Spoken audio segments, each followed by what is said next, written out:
Aujourd'hui, vous allez entendre telle ferme a fermé ses portes, telle ferme a fermé ses portes. Alors, quelles sont exactement les raisons de ces fermetures?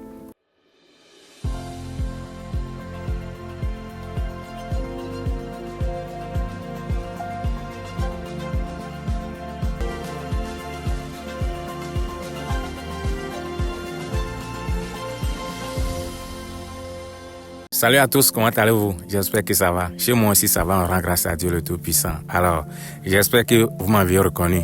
Si c'est la première fois que tu viens sur cette chaîne, alors moi, on m'appelle Balo Jacques, technicien en élevage. Aujourd'hui, nous sommes encore dans notre ferme, mais pour cette fois-ci, j'aimerais vous parler de quelque chose dont plusieurs promoteurs n'en parlent jamais. Désolé que les promoteurs m'excusent, mais c'est quelque chose de très important. Malgré que ça concerne eux, les éleveurs et les techniciens et les promoteurs aussi, mais j'ai jamais entendu quelqu'un qui est venu ou soit quelqu'un dans sa vidéo qui a défendu les éleveurs ou soit les techniciens. Eux tous, ils mettent le tort sur nous.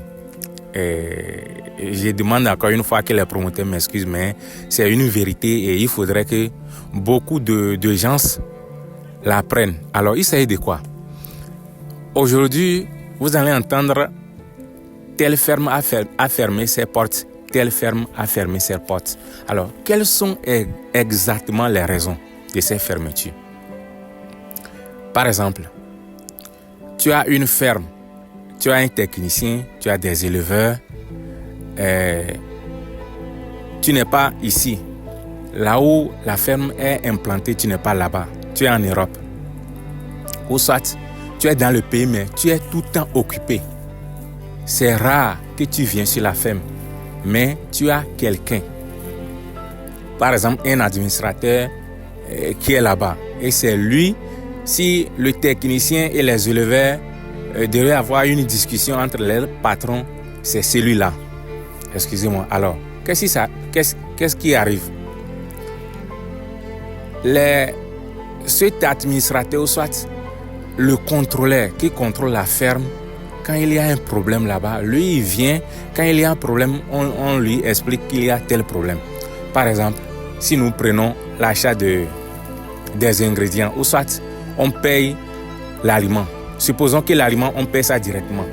Vous, dans votre ferme, vous ne fabriquez pas l'aliment, vous payez l'aliment directement. Alors, vous-même, vous savez que dans une semaine, vous avez besoin d'une tonne d'aliments. Et quand vous dites ça au contrôleur, soit à l'administrateur, lui part, il dit à votre patron, il dit au promoteur que vous aviez besoin de 2 tonnes d'aliments, ou soit 1,5 tonne d'aliments. Et quand le promoteur va lui verser l'argent, le contrôleur vient, il paye aliments de 500 kg. Est-ce que vous voyez? Le contrôleur, soit l'administrateur vient, il vous paye l'aliment de 500 kg. Et il vous dit de savoir comment nourrir les sujets pour que ces 500 kg d'aliments vont suffire dans une semaine. Et vu l'effectif, vous-même, vous savez que c'est impossible. Alors, comme c'est sur instruction que vous travaillez, vous ne discutez pas directement avec votre promoteur. Alors, vous êtes obligé de marcher sur les pas de celui qui est votre contrôleur ou soit de celui qui est votre administrateur. Et chemin faisant, nous tous, vous-même, vous savez que quand les sujets en ponte ne consomment pas suffisamment, ils ne vont pas pondre. Et comme ça, il y en aura chute de ponte. Et le promoteur là-bas sera en train de dire que lui, il ne sait pas ce qui se passe. Au lieu d'approcher directement aux éleveurs, soit aux techniciens pour lui demander qu'est-ce qui se passe, lui, il contacte directement le contrôleur, soit l'administrateur. L'administrateur lui dit qu'il ne sait pas ce qui se passe. Et c'est là, les choses vont commencer par aller petit à petit en arrière jusqu'à un jour, la ferme va fermer ses portes.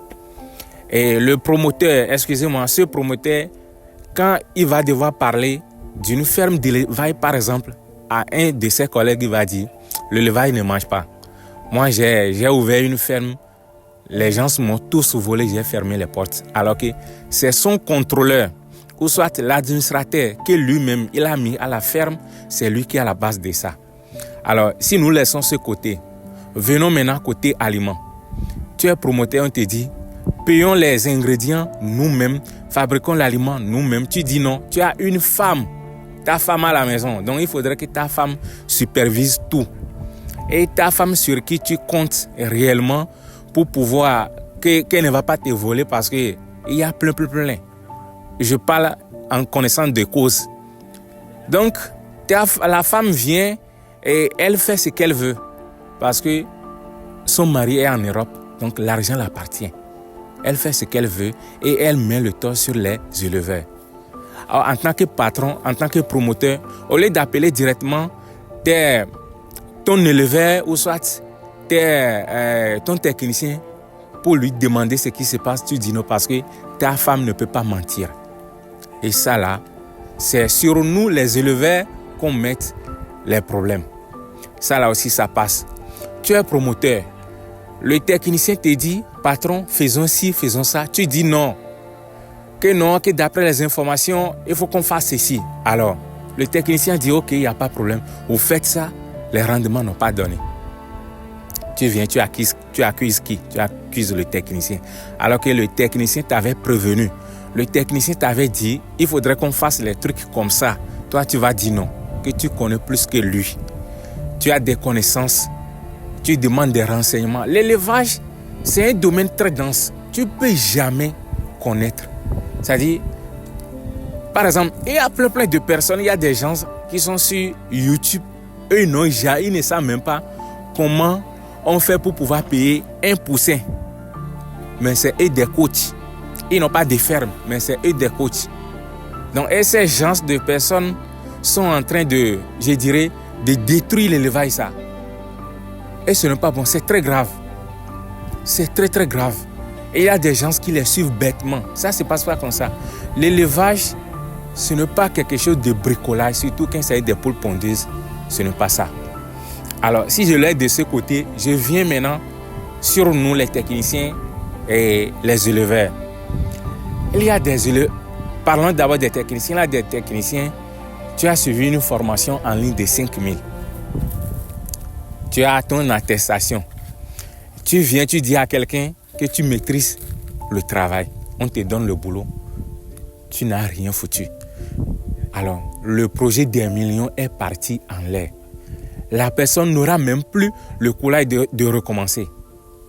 Il se trouve que peut-être eux tous sont pareils. Ce n'est pas bon. Évitons certains trucs. Si tu ne connais pas, on te demande, dis je ne connais pas. Ou soit tu es technicien et tu fais une liste des produits pour payer.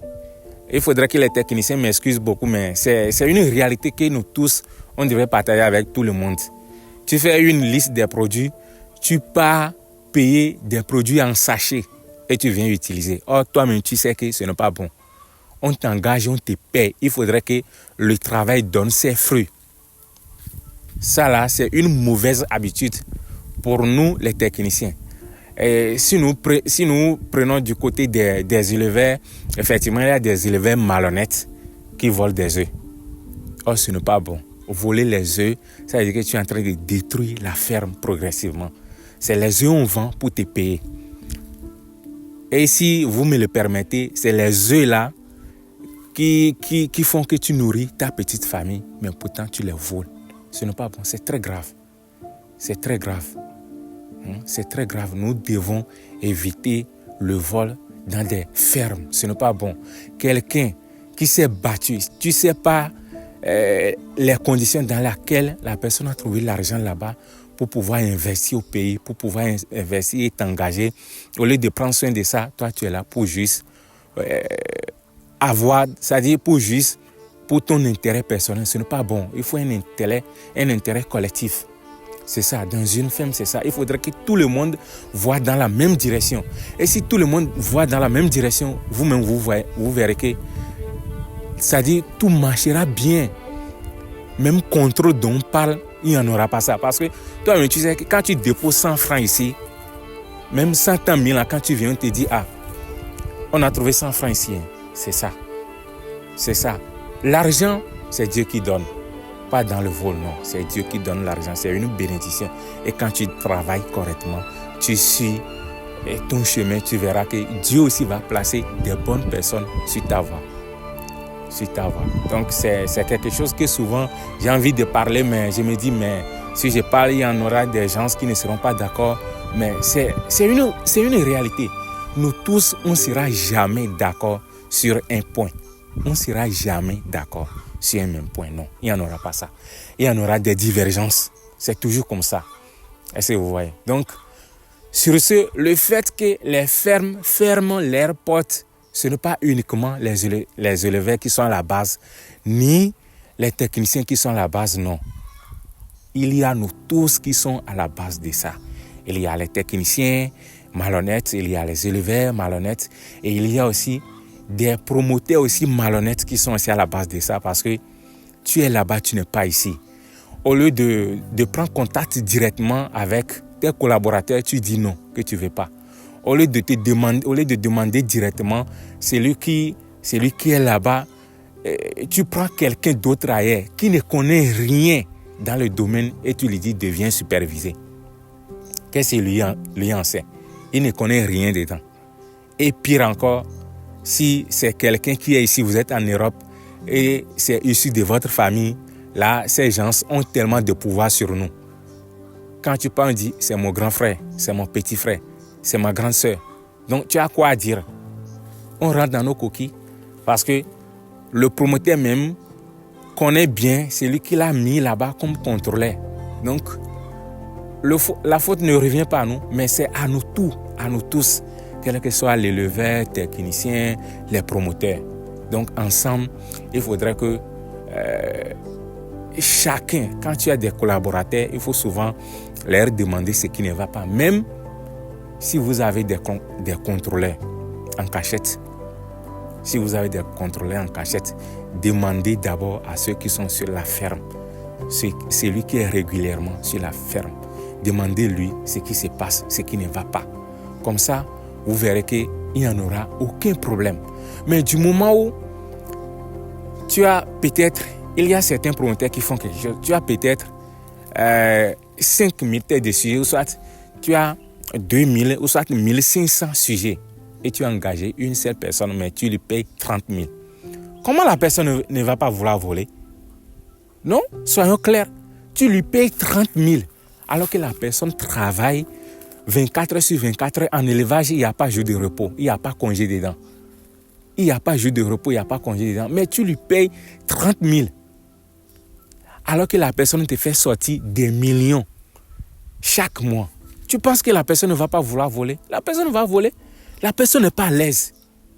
La personne n'est pas à l'aise.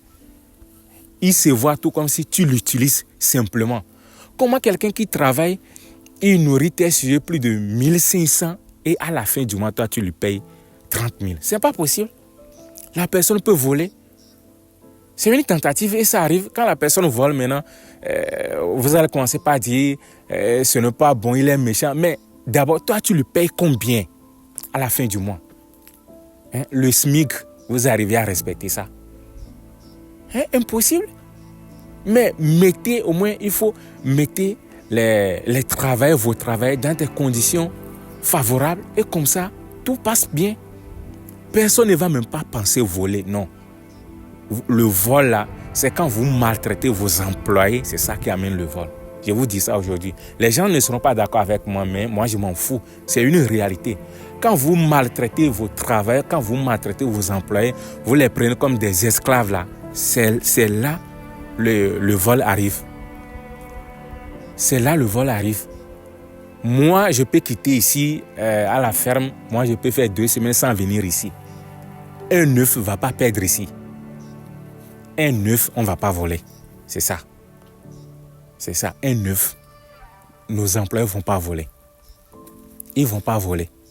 Et je sais comment moi je travaille avec eux. Et aussi c'est comment moi je travaille avec eux. Donc nous sommes une famille ici. Quand quelqu'un a un problème, on essaie de régler ça. C'est ça. En réalité, c'est ça au fait. C'est ça au fait. Pas que quelqu'un travaille pour vous, il est votre esclave et vous l'utilisez comme vous voulez. Ça ne se passe pas comme ça. Ça ne se passe pas comme ça. Et pour des fois à venir, si quelqu'un vous dit que sa ferme a fermé ses portes, demandez-lui exactement quelles sont les causes. Soit lui-même, il est là-bas et il fixe le prix de certaines choses alors qu'il n'est pas ici. Et quand c'est arrivé comme ça, il y a des gens comme moi, ils disent, ok, si c'est comme ça, viens payer les trucs toi-même. Viens payer les trucs toi-même. Et lorsque toi, tu seras incapable de venir payer, tu penses que la ferme sera en train d'évoluer? Non. Ça échoue déjà. Et ce n'est pas bon. Et ça là, ce n'est pas bon. C'est très très grave. Ayez confiance aux gens qui travaillent avec vous. Même si on dit souvent que la confiance n'exclut pas le contrôle, mais parfois au moins, ayez au moins un minimum de confiance aux gens qui travaillent avec vous. Ça fait plaisir quand un jour tu entends un patron te dire, ou soit tu as travaillé une fois chez quelqu'un et tu entends la personne te dire, celui-ci là, il a travaillé avec moi, mais lorsqu'il est parti, j'ai souffert. Voilà. Moi là, c'est ce que moi je veux. Si je travaille avec toi et un jour moi j'ai quitté, celui qui viendra me remplacer, toi-même tu vas dire, j'ai tout foutu en l'air. C'est ça. Et il y a des gens, je sais, il y a quelqu'un qui viendra voir la vidéo. Je suis sûr, quand elle va voir ça, elle saura que effectivement, elle m'a perdu, mais le jour où elle m'a perdu, la ferme a fermé ses portes. Et ce n'est pas que c'est moi qui ai fait quelque chose, non. Parce que là-bas, il n'y a personne qui viendra rester là-bas, faire le travail que moi j'ai effectué. Une ferme où c'est difficile d'aller là-bas, une ferme, c'est moi-même qui ai pris le courage de tracer la voie.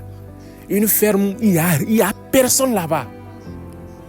Et rester là-bas pendant 1 à 2 ans, et un jour, on te dit qu'il y a ceci qui n'est pas dans notre contrat, mais elle a vu que tu as mal fait ça.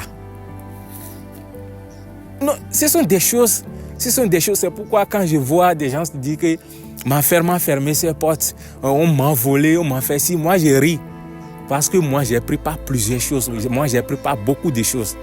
Et c'est parce que j'aimerais pas exposer plein de personnes ici. Sinon, il y a plein de preuves qui sont là.